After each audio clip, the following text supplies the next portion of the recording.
Hello, very good morning, everyone. Welcome to another episode of the WIA project. Today, we are very lucky to be joined by two wonderful people from EJM, Ivan and Shahrina. Very good morning. Pleasure to have both of you here. Please do introduce yourselves to us. Good morning, Amy. Thanks for having us first and foremost. Shahrina, should you start first? As a lady, ladies first. Let's go. Okay. Thank you, Amy. My name is Shahrina Hammad Thauri, and I'm a aircraft planning maintenance manager. That's my role in ExecuJet Malaysia.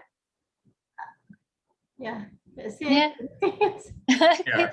And I'm Ivan Lim. I'm the Regional Vice President Asia for ExecuJet MRO Services. I'm based in KL, Kuala Lumpur. So predominantly I look after the group's operations in Asia and particularly our service center, which is based in Subang here. Okay, great. So, tell us a little bit about what's happening right now. What's going on in the industry? I think, if I may, I think the industry is pretty resilient. Our industry. When I say our industry, meaning the BizF, business jet business aviation industry. We've heard a lot of negativities over the last year. Right. And I think we are fortunate enough that we haven't felt the impact like how our brothers in commercial aviation. We all know that airlines, were pretty much crippled over the last 1 year.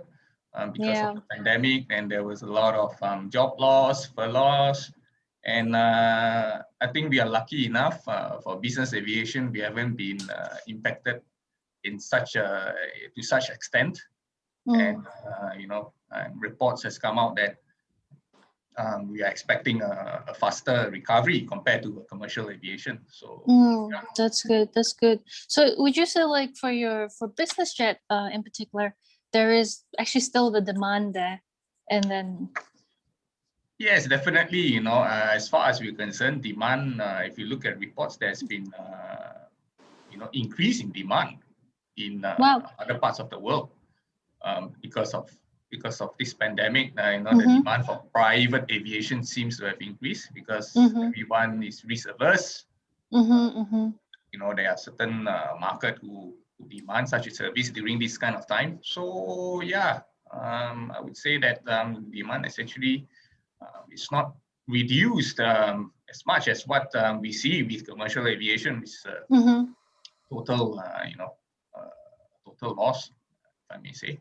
So this also translates even locally, like regionally, like even in Malaysia and nearby countries as well. Yes, definitely. Okay. Yeah, that's good news then for people who are still interested in joining the aviation world and whatnot. So tell us a little bit about Executive Jet. How did it all started? How has it evolved over the years? I think for as far as ExecuJet MRO services Malaysia is concerned, we started somewhere back then in 2009, and ironically, we didn't start off as an MRO company, I would say. Back then, in the early days, we were a joint venture party to an FBO operation here in Subang. It was only in 2010 that we decided that we start the service of MRO and aircraft management back then out from here. Simply because ExecuJet Aviation Group back then, we were already a very established MRO and aircraft management service provider in other parts of the world. We've got operations in Dubai, in Europe, in South Africa. So it makes sense that we respond to the market demand, and we saw an increasing demand back then here in the region, and especially in Malaysia. So we embarked on that journey. We provided services to our clients. We started very small back then, 4 to 5 engineers, a couple of administrators, and you know, we just got into work, started building the business. We built relationships with clients. We provide solutions, and naturally, you know, word of mouth. Clients, they share information, and we got bigger. So in 2016, we actually moved to a larger facility. We took over an entire facility where we are now. You know, we moved from previously we were operating from a 10,000 square foot space in a hangar, and we took over a 65,000 square foot hangar all by our own. And Wow. we've been there since then. And you know, we've been operating chock-a-block full ever since. So it's been pretty amazing as far as we're concerned. And of course, then in 2019, Dassault Aviation, being an aircraft manufacturer themselves, you know, they manufacture the Falcon series of aircraft, business jets. They acquired us, and we became the sole one and only factory-owned service center for the Falcons in Asia. So, you know, we service all the Falcons in the region and out of region visiting aircraft. And today we stand at about 65 staff members. Mm-hmm. That's good. And we hope to grow further. That's good. Can you tell us a little bit, like, you know, for our audience, maybe they don't really know what an MRO is. Could you tell us a little bit like what an MRO is and what kind of services that an MRO provides? I think MRO, it's a synonym, an abbreviation for maintenance, repair, overhaul. So we pretty much provide maintenance, repair, overhaul service to business jets. So when you talk about MRO, it's the basic line maintenance, base maintenance, heavy checks, you know, engine change, all those kind of stuff, modifications, avionics modifications. Sorry. Yeah, so those are the basic tasks or the basic functions of an MRO service offering to customers. And every now and then, you know, there are aircraft trades as well. Brokers trade aircraft, and then they need someone to look at the aircraft condition, or what we call a pre-purchase inspection. We do those kind of inspections as well. So it's rather a full-fledged service. We provide we aim to provide a one-stop shop solution to clients, so that when they think about, I need to maintain my aircraft, there ExecuJet is there to just provide all the services that are required. Wow, that's really great. Good. So moving on to Shahrina. Hi, could you kindly tell us a little bit about your role and what do you do? Okay. Okay, let me introduce, let me explain more about maintenance planning department, because some other people, I know that they don't know what is a planning department is.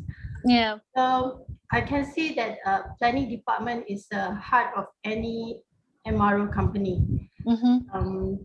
What they do is they are the planner of the maintenance project. Maintenance project means here is like 120 months, 15, 30 months, or simple maintenance like tire change. When they receive this project, they have to prepare the work package by referring to the work scope given by the customer. So they're the one who vetted through all the needs in each of the tasks, like tools, special tooling, parts, or any third-party subcontract. So, and the planner also is the one that doing the closing of the work package, so that all important documents are registered and recorded in a proper process. Yeah, that's what planning is doing. Okay, to explain further, while they are doing the vetting through all the work package, once all this has been identified, they are the one who initiate the communication to the relevant departments, such as supply chain department, who's doing tooling and parts, and they are doing the communication to any subcontracted subcontractor that are required for this task. So besides all this, planner also doing preparation of the Gantt chart, weekly meeting, internal and with the customer, and they are the one, they responsible. Their responsible is to register each of the tasks and parts into the system so that we won't miss to charge the client. That's the most important thing. That's the most important thing, the money, right? Yeah. And another one, they have to prepare themselves. Any risk arise during the maintenance to help the project remain on track and meets its goal. So my role as a manager is to monitor and emphasize to them to use the processes that I have built up. And I myself will make sure to keep updating all those processes from time to time. Process is very important in my department. This is to avoid missing information or important or necessary information. So I also responsible to make sure the workload between the planners are equal, and therefore I need to work with relevant department to make sure all forecast projects are within the pipeline. And working with ExecuJet for the past 8 years, I have learned harmonize and the teamwork. So I am responsible to ensure my team to work in a happy, comfortable, and less stressed environment. Wow, that's good. And 8 years. Well, yeah, it's a long time, but wow, and definitely you really do so much. So like, how did you land yourself in this? Like, how did you get this job? Like, is it something like you had to study for it, or tell our audience a little bit more how? That was in 2006. After I gave birth to my second child. I saw one advertisement in the newspaper about the licensed aircraft maintenance engineer course. So I was wondering what this position was all about. So I did some search in internet and found out it's very interesting and very challenging. So when I was reading everything that I have, I felt so passionate to this aviation. So I want to know further. I mean, I want to know how the aircraft can fly, what the system that make the aircraft can fly. So there's a lot of question in my head. So for your information, this is not my first career. I was an electrical engineer for about 7 years. I love working with electrical contractor, but the industry during that time did not make me to explore. So I decided to quit and take the challenge in the aviation industry. I started my LEMI, the licensed engineer maintenance, course for 3 years in aviation precision resources, APR, in Subang Perdana. I've been trained by SAE, Berjaya Air, SAS, KLM, and of course Malaysian Airlines, mostly as a technician, and some other departments such as planning and quality department. Wow. Yeah. So just right after the course, SAE offered me for a workshop planner, as they were satisfied with my job during my intern in 2009. So this is the starting of my career as a planner. I was a little doubt working in the office, but as I said, I always like to challenge myself. So I took the offer and set up the workshop planning very well by structured up a new workshop process. I have to learn and consider what is the meaning of the ROI. So then I have to do monthly and yearly budget, sales. I have to present my audit and more, which I have learned a lot. Wow. This is the best experience I ever had. Wow. Yeah, that that's I've been promoted as an executive planner in 2010, and I always felt the excitement every time I have to manage a project. I think that is my passionate, and I know I will belong in this industry, and that is how I become part of this industry. Wow, that's amazing story. So before this, you were electrical engineer, correct? Yes, And then wow, and then you found out about this, and then you completely switched and got involved with engineering for aeronautics. So wow, that's really amazing. Like wow. So like what do you think like EGM is like as a company towards a female? Are there a lot of like female colleagues as well? And is it accepting to male roles like for women?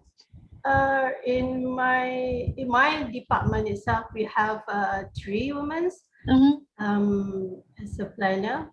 What I can say for EGM, EGM plays a great role in empowering women in this industry. EGM treats women equally without any favoritism and discrimination. He gave me an opportunity to explore this industry, of course, for the purpose of the company. And they always open to hear my ideas, sharing my knowledge. And the important thing is no criticism. That's why I'm still here in EJM. And we always continue my contribution to the company. Good. That's very good. So like so I'm very glad that your company AGM is so supportive of like your females, like especially yourself, female colleagues. What do you think like maybe other companies can do to like enhance women positions in this industry? Both you, Ivan, can answer this question if there's like any ideas. I think if I may, Shahrina, I mean, my opinion is the most basic thing that companies can do is by not discriminating. You don't discriminate. The company's policy should be fair and open to all, regardless whether it's male or female, boy or girl. And for candidates or workers or staff to be judged based on their performance, rather than the gender per se. That's the least any company could do, in my opinion. Great, thank you. For me, before I answer that question, yes, I think I would like to share with you what EGMA gives me a big opportunity during my these 8 years. So EGM support me by giving me a staff exchange between Cambridge and Malaysia. So to learn more about planning and camo processes. They also sent me to BBA Bombardier, Canada, to gain experience on customer aircraft delivery. So this whole thing is a valuable knowledge for me.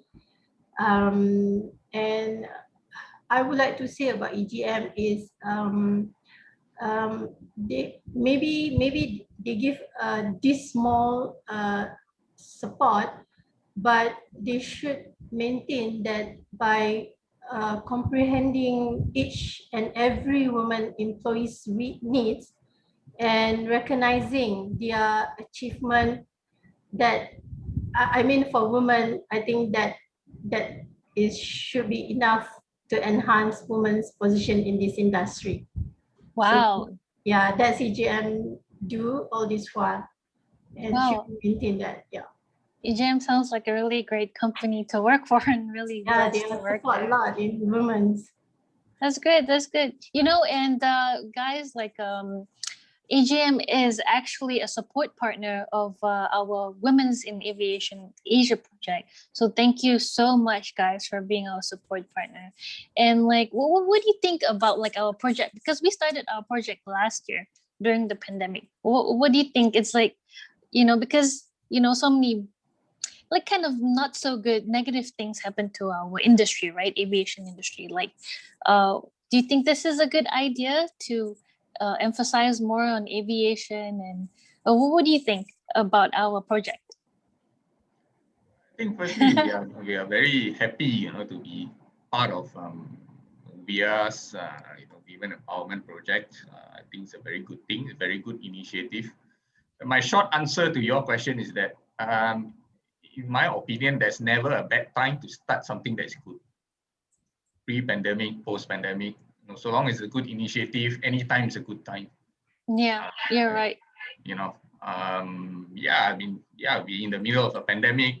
The aviation industry is battered very badly at the moment, but you know, you react and you act according to situation, and carry on the good initiative that has started. So you know, that's my opinion on this matter. Thank you so much. You know, you're so true. Like, if you want to start a good thing, there's never a good time or a bad time to start, even in the middle of the pandemic. So, like, what would you say for like, you know, maybe someone that is young, who is interested in aviation, maybe specifically for business jet, you know, industry? What would you, what kind of advice would you give them? Maybe what are the things that they should look into to be studying for? Like what kind of subjects, you know, what kind of degree they should look for? What kind of advice would you give like a young person watching this? Shahrina, any advice? Or maybe like, you know, young women who maybe think like, oh, engineers like not such a women's, you know, subject or something like that. There is a lot of opportunity in this industry.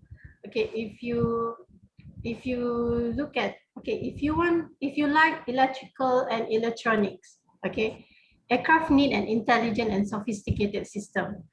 If you like design, aircraft needs a cabin refurbishment, new vernier, new headliner, all that.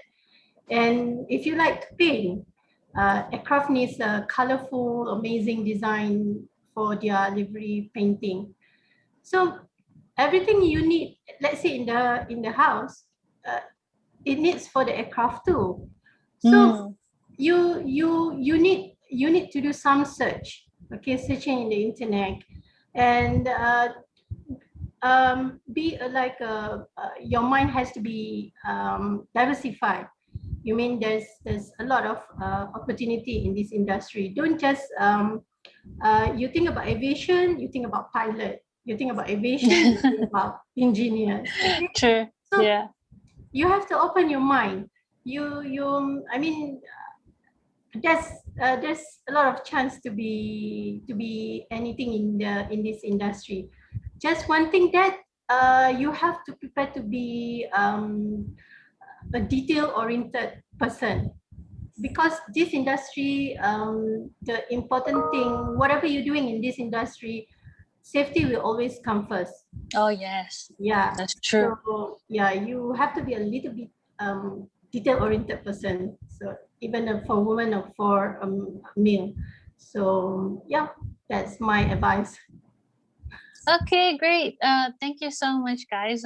Any last quotes or anything that has inspired you over the years? Maybe something your parents told you, or anything. Good. Go ahead. Okay. There's one quote that always I feel like synonym with my integrity in life or in works. So I always like to challenge myself. So I always like this quote: "Challenge yourself. It's the only path that leads to growth." That quote is from Freeman, Martin Freeman, I think. So I always like that, and I never say no to whatever challenge give it to me. So I will try my best to challenge myself. That the most important thing first. Challenge yourself. Don't challenge other people. So that's the quotes that always with me. Wow, that's very good advice. Challenge yourself, and then you grow from it when you challenge yourself. Correct. Yeah. Yeah, exactly. Ivan, I want to hear your quotes as well. Yes, go ahead. I think it's pretty obvious I'm less intellectual compared to you. I don't have any quotes that I believed in or have hang on to in my entire life. But maybe your mantra. Like, you what know, is it like? So in like how does it keep you focused? Yeah, well, I think in aviation, literally the sky is the limit. So I always believe that have passion in life. When you have passion on something in life, be it aviation or engineering or whatever it is, then things will fall into place very quickly.